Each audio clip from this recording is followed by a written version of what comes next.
오늘은 권리 포기라는 제목으로 은혜를 나누려고 합니다.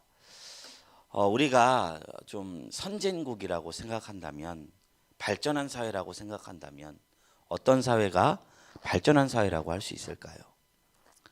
제가 생각하기로는 개인을 존중하고 이 권리를 보장해주는 사회가 발전된 사회라고 생각을 합니다. 단순히 돈이 많다고 해서 선진국이다, 부자 나라라고 해서 사회가 발전된 것이다, 이렇게 보기는 어려운 점이 참 많은 것 같습니다. 중동의 석유 생산국 중에는 어마어마한 부를 가진 국가들이 많지만 그 사회를 이루고 있는 정신이 그것을 따라가지 못하는 경우도 종종 있음을 보게 됩니다. 중동의 대표적인 석유 부자 나라 아랍에미리트의 도시, 우리도 잘 알고 있는 두바이, 그 두바이의 경우에는 그 나라의 경찰차가 포르쉐나 BMW 같은 최고급 외제차를 사용한다고 합니다. 혹여나 그 나라에서 엑스포를 열게 되면 도시 전체를 엑스포장으로 만드는 아주 차원이 다른 스케일을 갖고 있는 나라입니다. 그래서 섬이 없으니까 어떻게 하냐, 바다를 메워버리자 해서 인공섬을 만들 정도로 정말로 돈이 많은 나라이지만 그 이면이 존재한다는 거예요. 2019년 10월 20일자에 한겨레 신문에 두바이 이주 노동자 파업 사건을 다룬 기사가 실린 바가 있습니다. 두바이 건설 현장에 스리랑카와 방글라데시와 파키스탄 노동자 30만 명이 평균 일당이 $5, 6,000원 정도를 받고 일하고 있다고 합니다. 그리고 12시간 동안 일을 하고 있고요. 한낮의 온도가 50도와 60도에 이름에도 불구하고 대책 없이 일을 하게 한다고 합니다. 그래서 일사병으로 인한 사망자가 연 1,000명이 넘는다는 것을 기사화가 된 것입니다. 이를 보면 그 육성 호텔이 존재하는 두바이, 인공섬이 있는 화려한 두바이, BMW가 존재하는 두바이, 그거와 별개로 생명을 경시하는 아주 천박한 부요함이 저의 눈살을 찌푸리게 하는 것을 제가 느꼈습니다. 아무리 미약한 한 개인이라 할지라도 국가를 상대로 나의 권리를 주장할 수 있고 살 수 있는 나라가 선진국입니다. 그래서 대개 소위 선진국이라 불리는 나라는 아무리 국가를 위한 일이라 할지라도 개인을 존중하지 않는 단체나 국가적 이념을 거부한다고 해요. 그래서 독일에서는요, 총리로 선출이 될 때, 선서할 때 이런 선서를 한다고 합니다. 자신은 나라를 위해 일하지 않고 나의 가정을 위해 일하러 이 자리에 섰습니다. 그러니까 우리나라 정세에는 공인이 돼갖고 저런 말을 하는가 싶지만 이거에는 배경이 있다는 거예요. 세계 2차 대전 당시 독일이 전쟁을 일으킨 국가였습니다. 근데 전쟁을 왜 일으켰을까요? 나라를 위해서 했다는 거예요. 무너져가는 독일을 위해서, 조국을 위해서 전쟁을 일으켰다는 거예요. 그래서 그걸 반성하는 거예요. 나라를 위해서 한 행동일지라도 내가 누군가를 죽이고 누군가를 짓밟고 그런 폭력성으로 변질될 수 있다는 것을 알고 나는 이 나라를 위해서 일하는 게 아니라 나의 사랑하는 가족을 섬긴다는 마음으로 총리직을 감당할 것이다, 이렇게 말하는 것입니다. 나라를 위해 개인을 희생시키지 않고 모든 국민들이 가정에서 행복하게 지낼 수 있기를 바란다는 마음을 담은 선서가 나는 국가를 위해서 일하지 않고 가정을 위해서 일합니다 라는 선서에 담긴 내용이라는 것입니다. 국가의 이익을 위해 개인의 권리를 파괴하지 않는 것과 지켜주는 것이 현대 국가, 선진국이라 불릴 수 있는 국가가 가질 수 있는 위대한 정신 중 하나인 것입니다. 이 권리라는 것은요, 남이 절대 부정할 수 없습니다. 모든 인간은 하나님께서 주신 각자마다의 존엄성이 있습니다. 어떤 국가 권력도 타인도 함부로 다룰 수 없는 영역입니다. 심지어 나 자신도 나 자신이 하나님께 부어진 존엄한 그 하나님의 형상을 함부로 훼손할 수 없는 것입니다.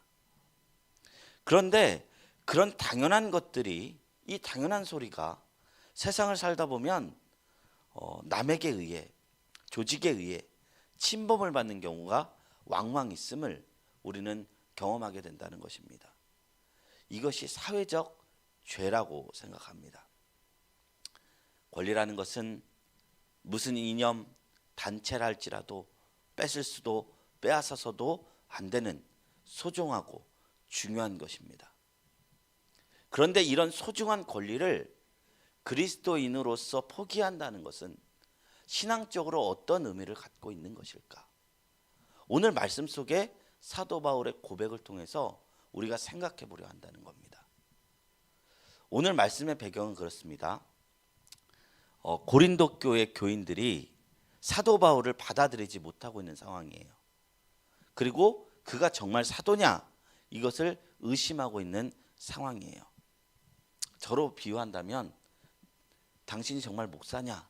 라고 지금 묻는 상황이라는 것이죠. 근데 고린도 교회는 어떤 교회냐? 사도 바울이 개척해서 세웠던 교회입니다. 왜 사도권이 침탈을 당했을까? 여러 이유가 있을 수 있습니다. 바울은 예수님의 직속 제자가 아니었습니다. 그리고 초대교회의 중심은 원래 예루살렘 교회였어요. 근데 사도 바울이 파송받은 데는 안디옥 교회입니다. 그러니까 이제 주류가 아닌 거예요. 그리고 글에는 참 힘이 있어서 우리가 지금 성경을 읽으면서 많은 사람들이 영감을 받지만 글에 비해서 설교가 많이 약했던 것 같아요. 그리고 고린도 교회가 이제 처했던 곳은 레토릭이 발달했거든요. 레토릭, 수사학. 거기서는 이제 웅변과 사람들을 설득시키는 이 기술들이 아주 뛰어난 그런 도시였습니다. 그런 문화권이었습니다. 상대적으로 밋밋하죠. 그리고 현지인 사역자인 아볼로도 있습니다. 그러다 보니 굳이 바울이 없어도 된다는 거예요. 바울을 영적 지도자로 인정하지 않은 거예요. 이런 상황 속에서 바울은 자신의 사도권이 변호하게 해야 하는 참으로 곤란한 처지에 놓이고 만 것입니다. 고린도전서 9장 2절 말씀이에요. 제가 받들어 봉독드립니다. 다른 사람들에게는 내가 사도가 아닐지라도 너희에게는 사도이니 나의 사도됨을 주 안에서 인친 것이 너희라. 그러니까 교회를 개척하고 자기가 사도됨을 증거받은 것이 너희인데 너희가 나를 이렇게 대할 수 있느냐라고 말한 거예요. 가만히 보면 썩 멋있는 그림은 아닙니다. 이런 대화가 나오는 것 자체가 목회자로서는 패배예요. 너무 괴로운 상황이에요. 바울 또한 피와 살을 가지고 있는 인간이기 때문에 먹지 않으면 배고픈 것이 서운하고 인간관계에서는 외로움을 가지고 있고 아무리 주를 위한 일이라 할지라도 때로는 서운함을 느낄 수 있었습니다. 그런데 이제 유독 고린도 교회에서는 이 서운함이 더 빛을 발한 것 같아요. 그러니까 우리가 서신서를 쭉 읽어보면요, 고린도전 후서를 제외하고는 바울이 자기 개인적인 이런 얘기를 하는 데가 거의 없어요. 다 예수 그리스도의 복음에 대한 이야기만 해요. 그러니까 이거는 이제 자기 개인적인 응변이잖아요. 변호잖아요. 그런데도 이걸 왜 우리가 하나님의 말씀으로 우리가 받아들일 수 있는가? 이 안에 그래도 이 과정 속에서 신앙적 진리가 담겨 있기 때문입니다. 내가 너희를 위해 이러이러한 거 포기하면 살았다라는 말을 하는 거예요. 지금 그러면서 평소 바울 성격이라면 잘 하지 않은 소리고 하더라도 대부분 이런 소리 하면 궁색하기 마련입니다.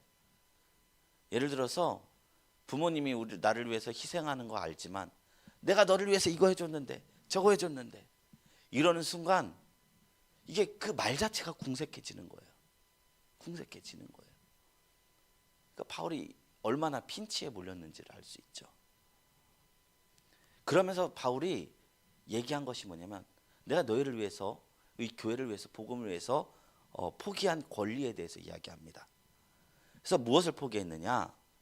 사도라 해서 아내를 가지지 말라는 법이 없는데 좀 더 신령한 사도로 역임을 받기 위해서는 그래, 사도라고 하면 뭐 결혼을 안 해야지, 이런 시야가 있었던 것 같아요.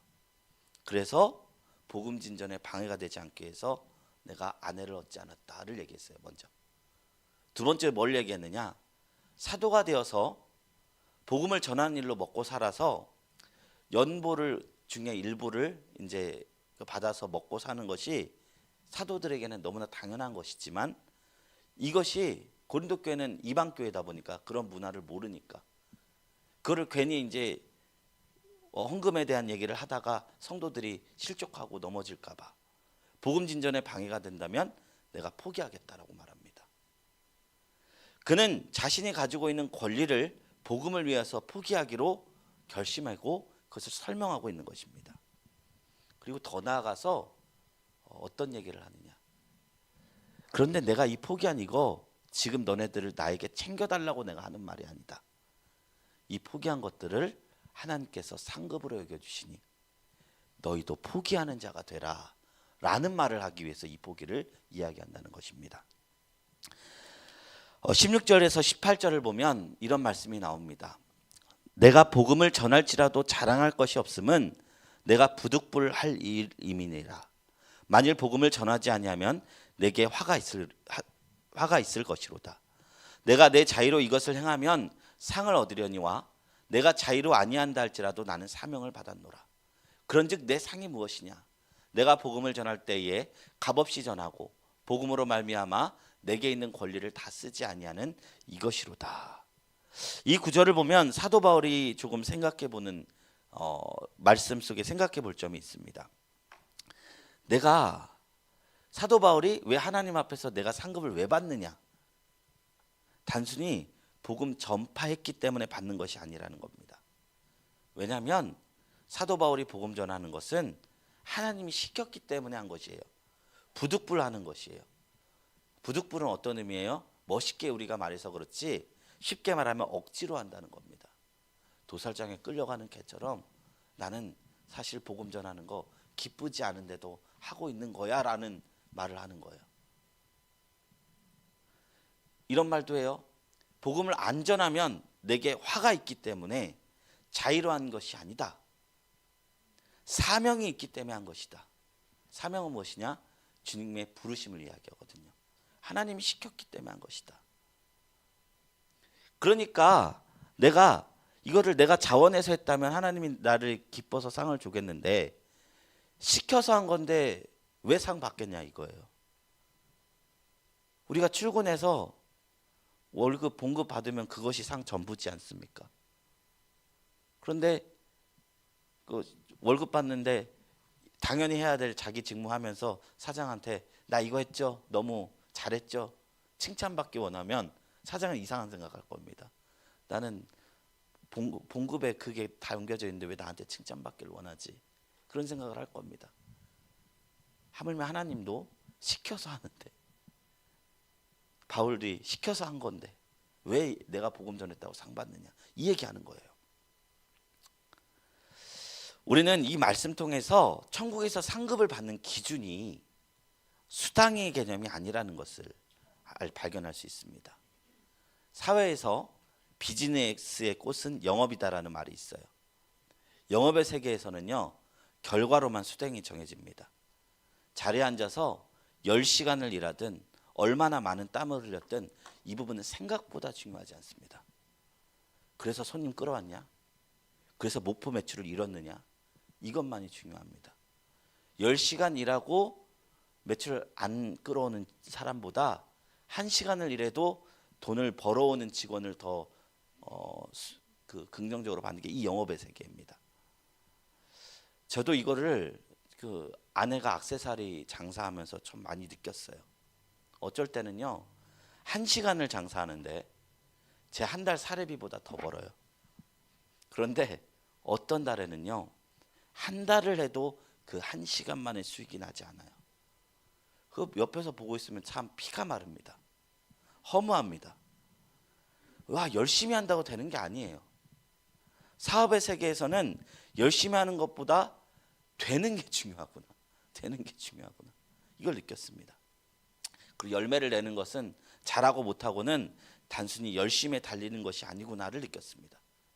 그리고 저 개인적으로는 개척의 과정에서도 느끼고 있습니다. 하나님이 우리에게 상급을 주실 때 그런데 수당으로 주지 않아요. 이런 방법으로 주지 않는다는 거예요.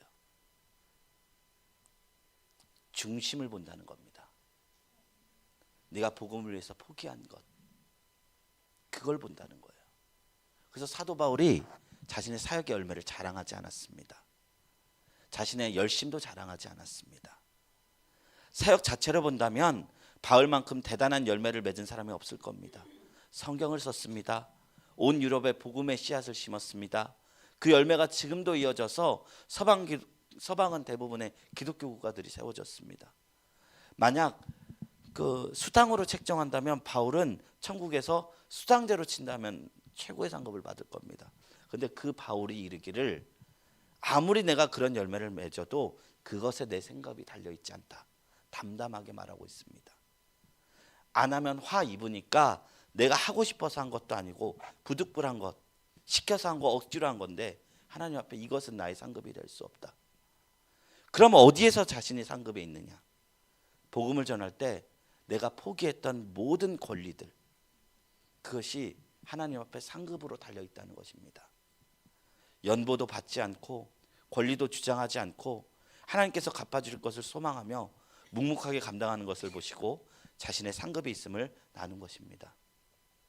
그래서 제가 이게 너무 감명스러워서 처음에는 연보를 안 받고 하려고 했어요. 교회 개척을.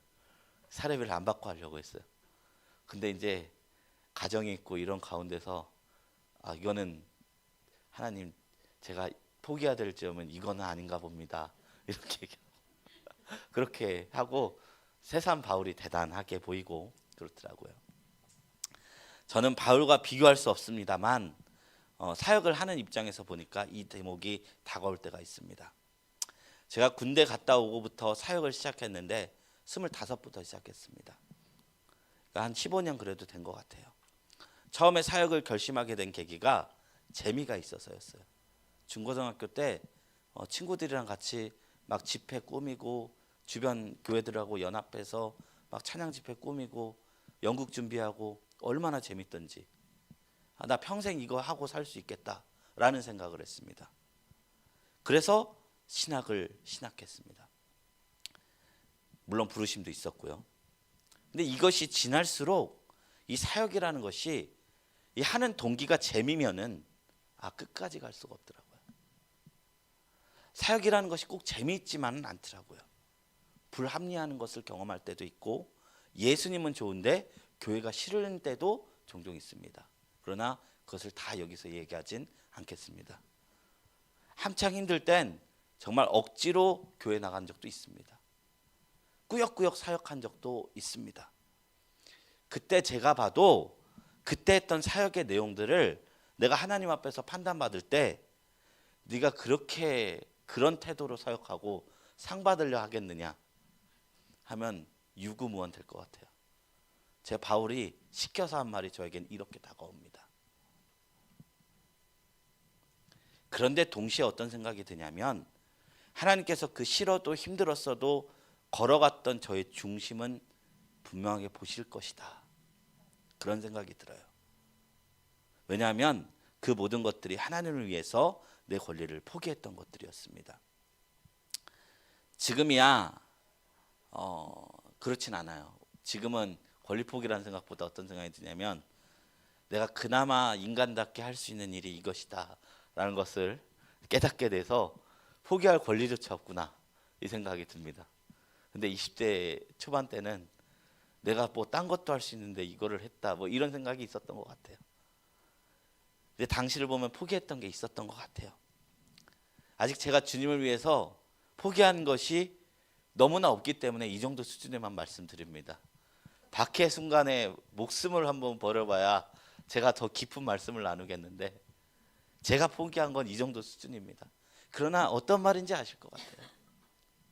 나누면서 좀 부끄럽습니다만 우리가 알아야 할 점은 하나님 앞에 우리가 포기한 모든 것들이 다 상급으로 달려있다는 것입니다. 하나님은 당신을 위하여 내가 포기한 것들을 보십니다. 열매가 적더라도 또는 아예 없더라도 내가 포기한 것을 보십니다. 하나님 나만 왜 이래야 돼요? 라는 것들 그것을 보십니다. 권리를 포기한다는 것은 어떤 가치로 이어집니까? 바로 십자가의 도입니다. 십자가는 나의 것을 포기하는 것으로부터 시작됩니다.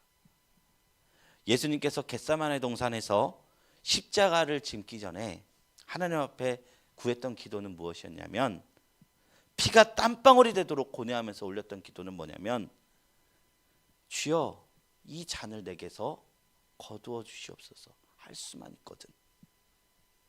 모든 사람에게 생명이 소중하듯이 예수님께서도 생명을 잃는 것에 대한 두려움이, 무서움이 있었다는 겁니다. 하나님인데 왜 두려울 수 있느냐? 아니, 완전한 인간으로 하나님께서 나셨기 때문에 그랬던 것이죠.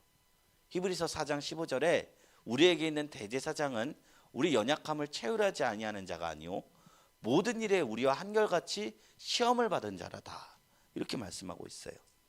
그래서 우리를 아신다는 거예요. 우리의 연약함을 아신다는 거예요. 이해하신다는 거예요. 인간의 희노와 애락을 다 안다는 거예요. 그래서 예수님이 이 땅에 오셨을 때 지신 십자가는 영웅적 면모로 지신 십자가가 아니라 연약한 한 인간으로서 무서움 앞에 지었던 십자가였다는 것입니다. 근데 주님이 고백하신 말씀이 뭐니까? 그러나 나의 뜻대로 마옵시고 아버지의 뜻대로 없어서, 아버지의 뜻대로 없어서 하면서 자신의 두려운 감정을 내려놓고 포기하시고 십자가를 지신 것입니다. 십자가상에서 12군단도 더 되는 하늘의 천군 천사를 불러 자신을 잡으려는 이들을 심판하실 수도 있었고, 공생의 기간 동안 일으키셨던 수많은 기적들로 십자가에서 내려오실 수도 있었습니다. 그러나 하나님의 뜻 아래 자신의 뜻과 권리를 포기하신 것입니다. 누가 시켜서 한 것이 아닙니다. 스스로 지신 것입니다. 사도 바울도 자신에게 주어진 십자가가 있으므로 그 길을 위해 마땅히 받아야 할 권리를 포기하신 것입니다. 그리고 그 바울이 그것을 고린도 교인들에게, 그리고 오늘 성경을 읽는 우리들에게 본문 말씀에서 밝힌 이유는, 내가 이렇게 포기했다, 내가 이렇게 안 한 것이 많다라는 것을 이야기하려는 것도 아니고, 내가 못 받았으니 이제라도 챙겨달라는 것이 아닙니다. 내가 복음을 위해서 결혼도 아니하고, 결혼을 위해서 마땅히 받아야 할 것, 그 교회의 도움도 받지 아니하고, 때로는 자비량을 삼으며 이만큼 포기했으니 알아달라, 밝히려는 것도 아닙니다. 15절에 이렇게 이야기하고 있어요. 그러나 내가 이것을 하나도 쓰지 아니하였고, 또 이 말을 쓰는 것은 내게 이같이 하여 달라는 것이 아니라, 내가 차라리 죽을지언정 누구든지 내 자랑하는 것을 헛된 대로 돌리지 못하게 하리라. 내가 죽을지언정 챙겨달지 말라는 거예요. 차라리 죽여달라는 거예요. 그렇게 이해할 바에는. 그 중심에 뭐가 있냐면 진정 자랑하는 십자가가 있었다는 것입니다. 본문 말씀 보면 나에게 이제 인정해달라는 것이나 채워달라는 것이 아님을 이야기합니다. 도리어 나의 이 고백을 보고 지금껏 안 주던 연보를 챙겨주거나 권리를 인정해주면, 그런 행위를 한다면 지금까지 내가 하나님 앞에 올렸던 그 포기한 것들을 다시 하늘에 쌓았던 상급을 이 땅에 헛된 것으로 채워지는 것이다. 그건 죽더라도 싫다, 이 말을 하는 것입니다. 그러면 바울이 무엇하러 고린도 교인에게 자기의 권리를 포기했다는 이야기를 한 것이냐? 그 목적이 고린도 교인에게 신앙의 모범을 알려주기 위함입니다. 고린도전서 4장과 11장에 두 번에 걸쳐서 나오는 표현이 있습니다. 그것은 뭐냐면 너희는 나를 본받는 자가 되라 라는 표현입니다. 내가 주님을 본받아서 권리를 포기하고, 내가 주님을 본받아서 십자가를 집니다. 그러니까 너희는 나를 본받는 자가 되라 라는 말을 했습니다. 권리를 포기하고 자신의 것을 내려놓고 살라는 것입니다. 십자가 앞에. 서두에서 말씀드렸지만 이 권리라는 것은요, 남이 가져가거나 뺏어가면 너무나 큰 악이 됩니다. 그만큼 소중하고 보장되어야 할 것입니다. 교회에서조차 봉사라는 이유로, 섬김이라는 이유로 이것을 함부로 개인에게 억지로 주면 안 됩니다. 예수님도 바라지 않는 행동을 교회에서 하게 되는 겁니다. 주님께서도 우리에게 십자가를 지라 말씀하시기 전에 먼저 하신 것이 뭐냐? 자신이 지고 갈 십자가를 묵묵히 지셨다는 겁니다. 그래서 예수님은 신앙의 모범이 되셨다고 합니다. 모범. 보이셨다는 겁니다. 그렇기 때문에 이 권리라는 것을 스스로 포기하고 하나님 앞에 포기하고 산다면 그것은 너무나도 성스러운 것이 됩니다. 순교가 다른 것입니까? 이게 순교입니다. 주님 앞에 우리 자신이 내 권리를 포기하고 살아간 것, 나를 죽이고 살아갔던 것, 천국에서 주님이 물어보실 때 순교자의 상급으로 갚아주십니다. 제가 우스갯소리로 한 글을 읽었어요. 계란을 남이 깨면 후라이가 되는데 스스로 깨면 병아리가 된다는 겁니다. 이것에 웃어주셔서 감사합니다. 네. 이게 강대상이 너무 좋은 점이 그거예요. 메시지가 긴장이 있으면 작은 틈에도 웃음이 납니다. 감사해요. 남이 십자가를 지으면 살인이지만 스스로 십자가를 지면 그로 인해 세상이 주님의 영광을 봅니다. 이것이 역설입니다. 그리고 주님께서는 우리에게 포기한 만큼 상급으로 채워주십니다. 바울은 그것을 알았기에 내 상급이 권리 포기에 있다는 것을 알았기에 오늘 본문 말씀을 통해서 나는 하나님 앞에 포기하고 살았다. 토마스 앙케프스라는 사람이 그리스도를 본받아라는 유명한 기독교의 고전을 지으며 그 안에 이렇게 쓴 글이 있습니다. 주님을 얻는 자들은 아무것도 잃지 않는다. 우리가 포기함으로써 얻는 주님, 그 상급, 그것은 우리가 지금 당하는 고난은 장차 받을 영광에 비할 수 없음을, 그것을 보는 자는 스스로 나의 권리를 포기할 수 있음을 오늘 성경은 바울을 통해서 우리에게 이야기하고 있습니다. 오늘 말씀을 정리하려 합니다. 우리는 본문 말씀을 통해서 어떤 교훈을 얻을 수 있습니까? 첫째로, 내가 복음을 위하여 신앙생활을 하며 얻는 모든 손해들이 실은 천국에 쌓인 보화가 된다는 것입니다. 신앙생활은 늘 만족감으로만 찾는 것이 아닙니다. 때로는 어렵기도 하고 힘든 부분도 있습니다. 그러나 그것을 통해서 우리는 더 큰 주님의 영광을 볼 수 있다는 것입니다. 둘째로, 복음을 위해서 포기하는 삶 속에 하나님이 놀라운 상급으로 갚아주신다는 겁니다. 천국은 마치 극히 귀한 진주 한 알이나 땅속에 묻힌 보화와 같아서 이것을 아는 사람은 자신의 모든 것을 버리고 그 땅을 산다 했습니다. 그 보물을 산다 했습니다. 그러나 이것을 사기 위해서 포기한 그 집, 돈, 전 재산 다 그것을 이름으로 여기지 않고 얻었음을 기뻐하게 됩니다. 하늘의 상급은요, 땅에서 포기할 때 주어집니다. 근데 그 하늘이라는 것이 죽음 이유가 아니에요. 우리가 살아가면서도 경험할 수 있어요. 우리가 이 땅에서 포기한 모든 것들이 하나님의 방법으로 삶에 채워집니다. 하늘이라는 것은 공간적인 의미가 아니라 통치 영역이거든요. 하늘과 땅이라는 것은 땅에서 버린 것들이 하나님의 방법으로 우리에게 채워주신다는 거예요. 이 상급을 바라보는 눈이, 지혜가 우리 모두에게 있기를 주님의 이름으로 축원하며 우리가 십자가를 지고 권리를 포기하는 사순절 기간이 되기를 주님의 이름으로 축원합니다.